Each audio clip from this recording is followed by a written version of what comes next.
Our thought for today is good intentions. It has been said that the road to hell is paved with good intentions.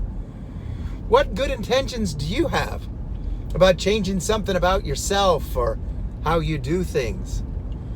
A good intention is a decision to do or not to do something in order to achieve a desired outcome, to be better by doing something positive or quitting a negative behavior.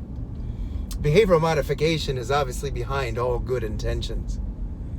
So the question is, are good intentions necessarily even Christian? To many Christians, they attempt to motivate themselves to these good intents by picking a Bible verse and meditating on that, thinking that that might help them to get closer to God or accomplish some spiritual renewal in their lives. And yet the effectiveness of these determinations are often simply a person's own self-resolve and are minimal at best and often rooted in the willpower of the fleshliness of sin. These well-intended efforts are not much more than self-centered desires, which are all about us and not about deriving from God's grace activity in our lives.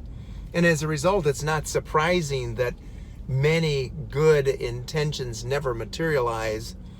And if they do, they never quite turn out the way that we anticipated that they would. Good intentions are the basis of really self-consciousness, and self-consciousness is one of the greatest sins among Christians that there is. So what should be a spiritual perspective as to our intentions for anything that we do?